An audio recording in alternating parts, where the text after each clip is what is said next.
요한복음은 9장 우리가 보는 바와 같이 맹인이었던 사람이 고침을 받고 눈이 밝아지는 이 사건을 다루고 있습니다. 그리고 눈이 고침을 받은 것으로 이야기가 끝이 나지 않고 그 후에 바리새인들이 맹인되었던 이 사람을 불러서 신문을 하죠. 그리고 시비를 겁니다. 맹인과 이 관련된 이야기가 계속 굉장히 9장 끝절까지 이어지게 되는데 이런 질문을 해볼 수 있을 것 같습니다. 왜 맹인이 고침을 받은 이 이야기를 이렇게 성경은 길고 자세하게 다루고 있는가라는 거죠. 저는 분명히 믿는 것은 이 맹인이 눈을 떠서 보게 되는 것은 이 메시아이신 예수님께서 행하시는 아주 주된 중요한 사역이기 때문에 그렇습니다.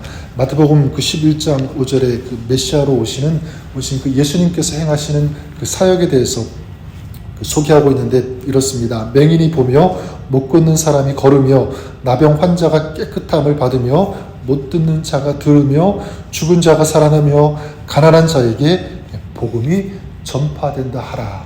이것이 메시아의 사역입니다. 여기서 가장 먼저 나오는 것이 바로 맹인이 보며라는 이것이죠. 이것이 바로 예수님의 사역이고 어떻게 보면 예수님께서 이 땅에 오신 목적이기도 합니다. 자, 그렇기 때문에 맹인이 이 눈을 뜨게 된 이야기는 이 바리새인들, 이 예수님의 사역을 방해하는 이 세력들에게 굉장히 민감한 일이 아닐 수 없습니다. 자, 그렇기 때문에 계속 어떻게 합니까? 걸고 넘어뜨리려고 하는 거죠. 자, 오늘 맹인이 눈을 뜨는 이 이야기를 통해서 우리가 다시 한번 이 질문을 던지면서 또 한 가지 교훈을 나누었으면 좋겠는데 이것입니다. 정말 진짜 맹인은 누구인가라고 하는 것, 이 질문입니다. 참 맹인은 육신적으로 보지 못하는 사람이 아니라 영적으로 보지 못하는 사람이다. 이렇게 말씀을 드릴 수 있을 것 같습니다. 오늘 말씀에 이 바리새인들이 어떻게 하죠? 맹인이었던 사람을 불러다가 계속 신문을 하지 않습니까? 그 사람이 내게 무엇을 하였느냐? 어떻게 너의 눈을 뜨게 하였느냐? 27절에 이 고침을 받은 사람이 대답합니다. 내가 이미 일렀어도 듣지 아니하고 어찌하여 다시 듣고자 하나이까? 당신들도 그의 제자가 되려 하나이까? 그러자 이 바리새인들이 맹인 되었던 사람을 욕하면서 너는 그의 제자이나 우리는 뭐라고 합니까? 모세의 제자라 이렇게 얘기합니다. 그래서 맹인이었던 사람이 이제 또 얘기하죠. 30절에 보면 이상하다 이 사람이 내 눈을 뜨게 하였으되 당신들은 그가 어디서 왔는지 알지 못하는도다. 알지 못한다고 하죠. 32절 33절에는 창세 이후로 맹인으로 난 자의 눈을 뜨게 하였다 함을 듣지 못하였으니 이 사람이 하나님께로부터 오지 아니하였으면 아무 일도 할 수 없으리다. 아주 정확하게 얘기하고 있습니다. 그는 자기를 고친 예수님을 하나님께로 온 사람으로 보았다라고 하는 것입니다. 자, 무엇을 알 수 있냐면 지금 맹인이었던 이 사람, 육적인 눈만 열려진 것이 아니라 지금 영적인 눈으로 예수님을 보고 있다는 사실입니다. 그리고 예수님께서 그가 추교를 당하고 이제 쫓겨났다는 소식을 듣고 그를 만나 주시죠. 그러면서 네가 인자를 믿느냐 이렇게 하시자 38절에 이 사람이 뭐라고 얘기하냐면 주여 내가 믿나이다 하고 절하는지라 이렇게 말씀하고 있습니다. 어떻게 합니까? 예수님을 믿음으로 영접했습니다. 그리고 주님 앞에 절을 했다는 것입니다. 그러니까 이 소경이었던, 이 맹인이었던 이 사람, 이 인생이 눈만 고침을 받은 것이 아니라 영적인 눈이 열리는 믿음의 사람이 되었다는 것을 알 수가 있습니다. 하지만 이 반면에 이 바리새인들을 보면 어떻습니까? 그들은 육적인 눈은 소경이 아니었지만 정상적이었지만 영적인 눈은 어떻게 보면 맹인이었다라고 볼 수가 있습니다. 맹인이 보며 못 걷는 사람이 걸으며 나병 환자가 깨끗함을 받고 못 듣는 자가 들으며 죽은 자가 살아나며 가난한 자에게 복음이 전파되어지는 것. 자, 이것은 메시아에게 일어나는 것이고 메시아를 기다리는 유대인들은 이사야의 말씀을 통해서 이러한 사실을 알고 인식하고 있었을 것입니다. 자, 그런데 바리새인들은 그런 생생한 그런 메시아의 그 사역 또 메시아를 통해서 그 이루어지는 그 일들을 직접 눈으로 보면서도 믿지 못하고 있는 것입니다. 그 예수님을 정말 메시아로 보지 못하고 있는 거죠. 영적인 시력이 살아있는 사람의 특징이 무엇일까? 저는 이것이라고 믿습니다. 영적인 시력이 살아있는 사람, 바로 전능하신 하나님을, 주님을 믿음으로 바라보는 사람이 바로 영적인 시력이 살아있는 사람이라고 믿습니다. 다시 말해서 이 세상 어떤 것보다도 하나님을 가장 크게 볼 수 있는 그런 사람, 정말 주님을 신뢰할 수 있는 그런 사람이라고 생각합니다. 34절에 맹인이었던 사람이 출교를 당하죠. 예수님을 부정해야 되는데, 죄인으로 그렇게 인정해야 되는데 그렇지 않으니까 이 종교적으로 출교를 당하게 되는데, 그 당시에 이 종교적으로 출교를 당했다고 하는 것은 뭐냐면 어쩌면 버림받은 것이라고 할 수가 있습니다. 당시 이건 종교적인 어떤 그런 것으로 이 시스템으로 굴러가고 있었는데 거기서 출교를 당했으니까 굉장히 어려운 힘든 어떤 그런 삶이 이어지는 것은 당연했을 것입니다.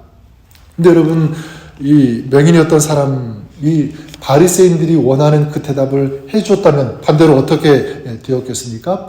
인정받았을 거예요.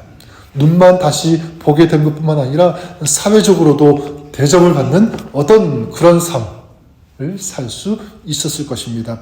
자, 그런데 이 맹인이었던 사람은 그것을 선택하지 않죠. 굉장히 언뜻 그들의 말대로 들어주면 굉장히 잘 나가는 성공하는 사람이 될 수 있었음, 이 맹인이었던 사람 분명히 알았을 거예요. 그런데 그것을 선택하지 않았습니다. 세상의 화려함, 세상이 주는 인정, 부귀, 이 성공을 선택하는 것이 아니라 누구를 선택했습니까? 주님을 선택했죠. 주여 내가 믿나이다. 그리고 그 앞에서 절을 했다라고 말씀하고 있습니다.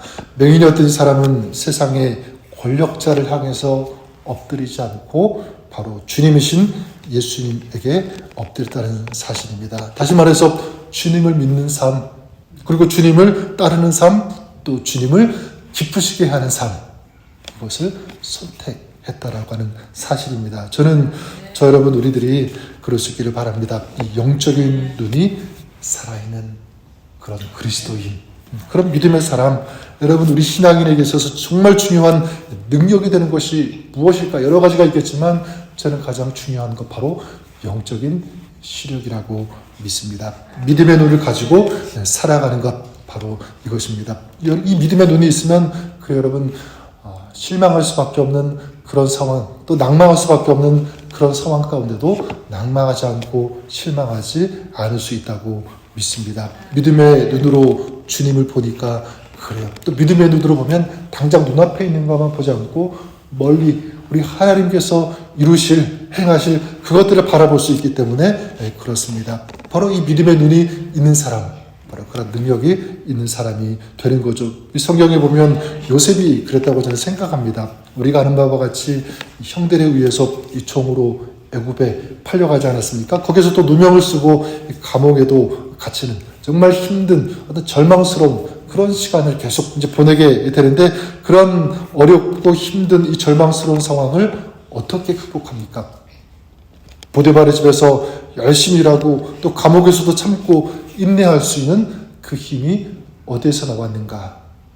저는 하나님을 바라보는 믿음에서 나왔다고 믿습니다.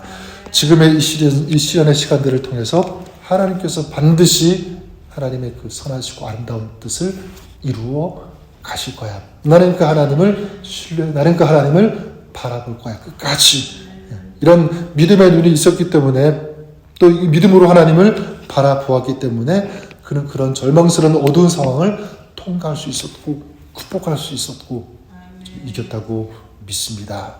저는 저와 여러분 우리가 기도했으면 좋겠습니다.